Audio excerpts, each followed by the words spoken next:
Going to Bob Chapman, former military intelligence, ran the biggest newsletter, financial newsletter out there for a long time, retired, came back with internationalforecaster.com, made a lot of just amazing predictions.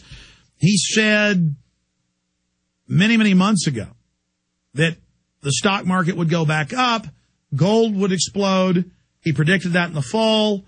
I don't want to go back over all his predictions here. We've done that before. We just need to pay attention to what he's saying now. And I want to start going to your phone calls for those that are holding at the bottom of the hour, specifically questions for Bob Chapman.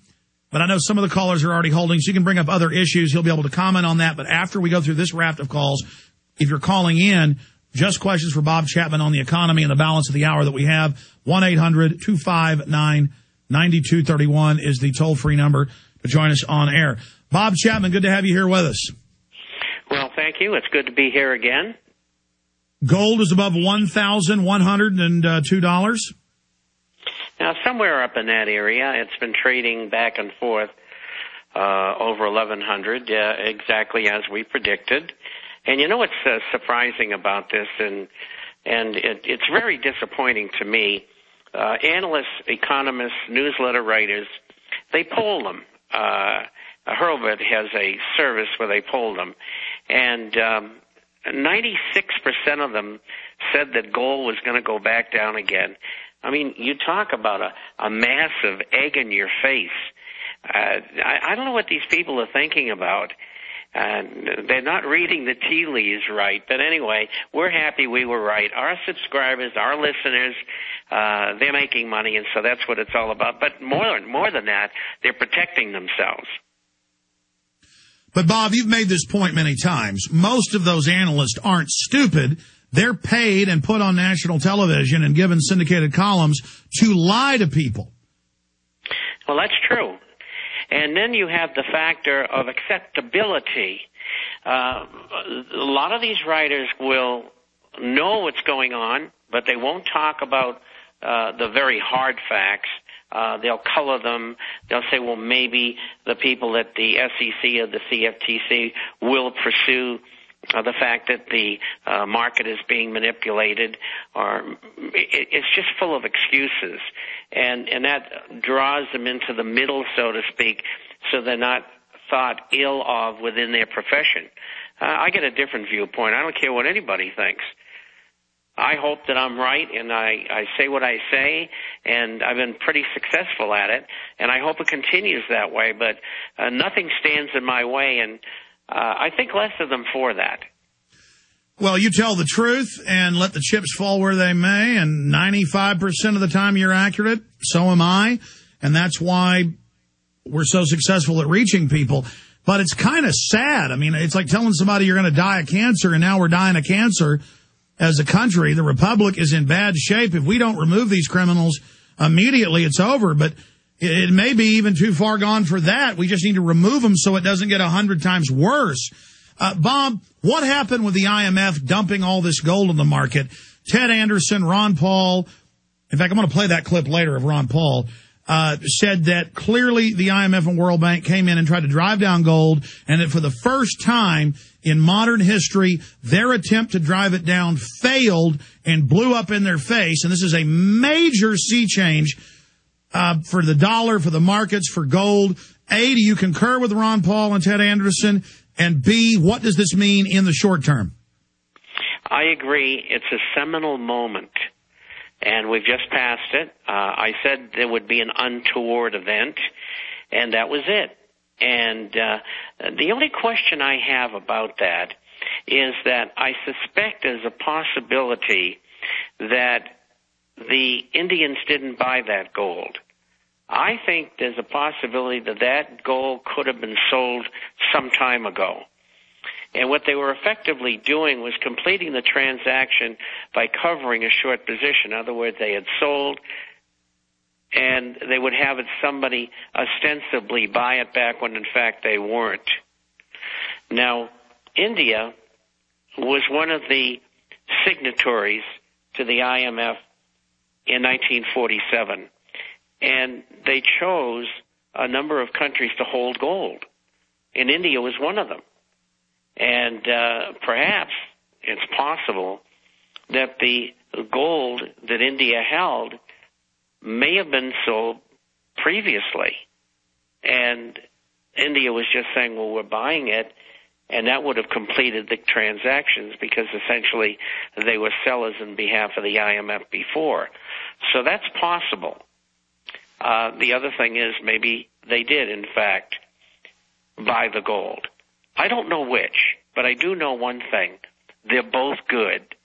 And the Chinese say that we can get gold cheaper by buying gold produced in the country. And they're right.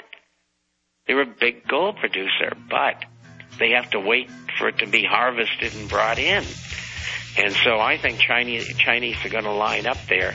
And if there is gold for sale in reality, all right, I Bob, think they'll be go ahead. If there is a buy. Okay. Stay there. Bob Chapman's our guest. We're going to continue to talk about these joblessness numbers, record high, and that's even Cook numbers. We're going to talk about where gold's going from here and your phone calls. Do you understand how dark it is? How far down the line we are? How late it is? I'm going to play a clip of Ron Paul talking about the attempted gold manipulation by the IMF when we come out of the next break. Bob Chapman's our guest. Bob, the mainstream media and the IMF, the World Bank, the G20 have gone from saying, will we go off the dollar to, yes, we're going off of it, and it's now begun. Will it be a long, protracted death or a quick death? Why does the establishment want this? Why are they doing this? This jobless recovery, oxymoron, over 10% unemployment. Those are Cook numbers. Break it down for us. Well, the unemployment numbers are easy. That's U3 that they're talking about, 10.2% up from 9.75%, 9 5/8, whatever it was. The real figure is the U6, which is 17.5% by their 7 5/8%, according to their own figures.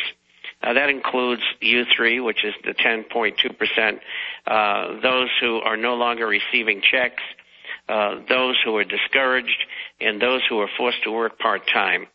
There's one thing that's left out of there, and that is called the birth-death ratio, which means the government says, well, gee, we can't check on everybody, so we'll guess. And so they always guess in their own favor, except for twice in the last 6 years. And so with that said, if you extract the birth-death ratio, you will come up with a new unemployment figure of 22.4%. That is depression level, is it not? It's right on the fringe, at least in unemployment. And unemployment tends to be a lagging statistic. And that means that unemployment is going to get worse even if the economy gets a little better or better. And so I had projected in January, and we've talked about this before, 22%. And so I was wrong. It's a little higher than that. But that's okay. At the time I made the projection, the number was 13.5%. So, we were pretty much on. Next year, it'll probably run sideways to slightly higher, maybe 23 or 4%. It all depends whether we get stimulus and how much the stimulus is. They're talking about it now. We projected $2 trillion in January for this coming year. Now it looks like they want to do somewhere between 400 and 800 billion stimulus from Congress, and they want the banks to lend the 14% decrease that they've instituted in the last year. And if they do that, they'll come up with about 1.5 to 2 trillion, which is right in the ballpark of what we were looking for. But it's only going to buy them another year. All they're doing is throwing money at this thing, and it's not solving the problem. Well, I was about to say, buy us another year until total collapse. I mean, the people are losing their jobs. The industry's falling apart. Retail sales are plunging. Every indicator is that the crash is already here, but we have all these painted trollops, the info babes, and the cutesy guys for the girls, on Fox and CNN and MSNBC and CNBC explaining to us that, well, it's bad for you but good for the banks, so the economy's good. Well, that's rather jaded. The whole thing is a scam, in as much as the banks, the brokerage firms, and the insurance companies and transnationals caused this problem in the first place. And they're the ones that are getting bailout, not the transnational, but the others. And so very little has gone to the public. And I noticed they're going to extend unemployment benefits and as well as the $8,000 credit for housing. And they're going to try to keep the interest rates down as long as they can. And that's like a Band-Aid on an axe wound? Exactly. Now, you asked for a timeline here.